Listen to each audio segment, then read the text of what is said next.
Hey guys, Dr. Steve here, and I'm at the Falls of the Ohio here in Jeffersonville, Indiana, on the floody Ohio River.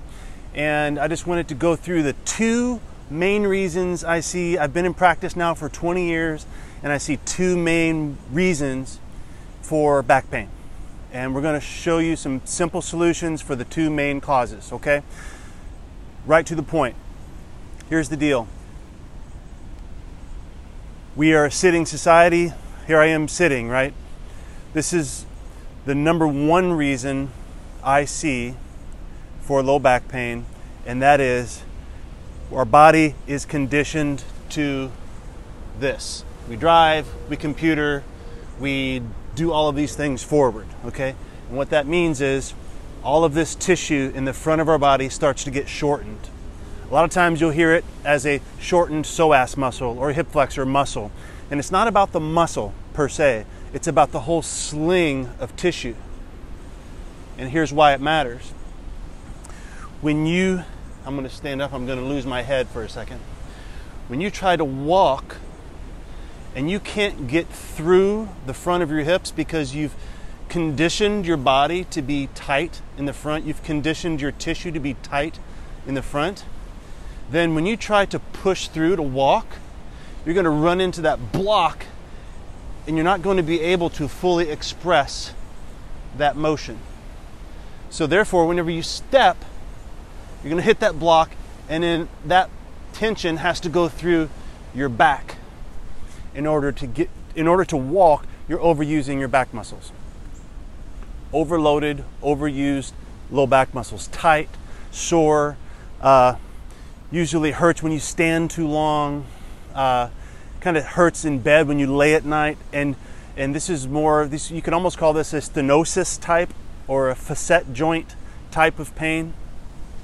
And the low-hanging fruit for that, and what I've solved, like literally I think thousands of people's back pain, is just by opening up the front of the hip.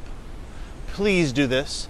And it can be as simple as taking a knee and pushing through and stretching and pushing down through your knee like you're going up, having the intention of pushing through your knee, and you'll feel a stretch through the front and you feel a little bit of activation in the back, and that will release a lot of the tension in your low back.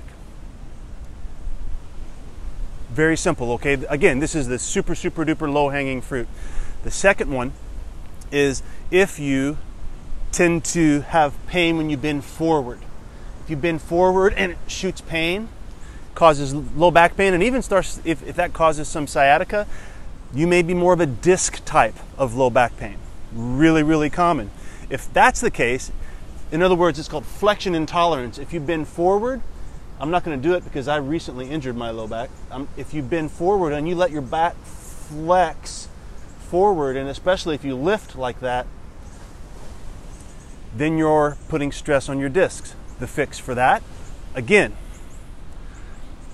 the low-hanging fruit fix, okay, is extension. Lay on your belly. Put extension through your back. That should, if it creates relief for you, and especially if it eliminates some of your sciatica symptoms, then you are a disc type. And you must, while your back heals, you must avoid you must avoid back flexion. So anytime you bend, you're going to bend from your hips, not from your back.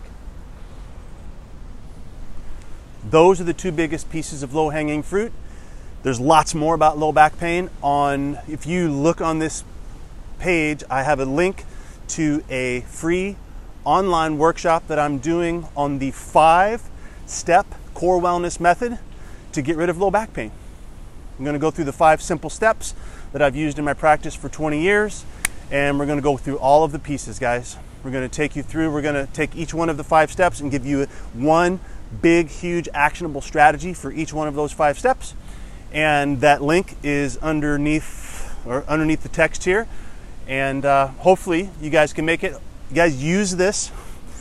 So hopefully I'll see you on the webinar. But again, stretch the front of the hip and or get extension into your back. Those are my 2 tips for you today. Today is Tuesday, and I will see you soon, hopefully, on the webinar. Take care, guys. Bye-bye.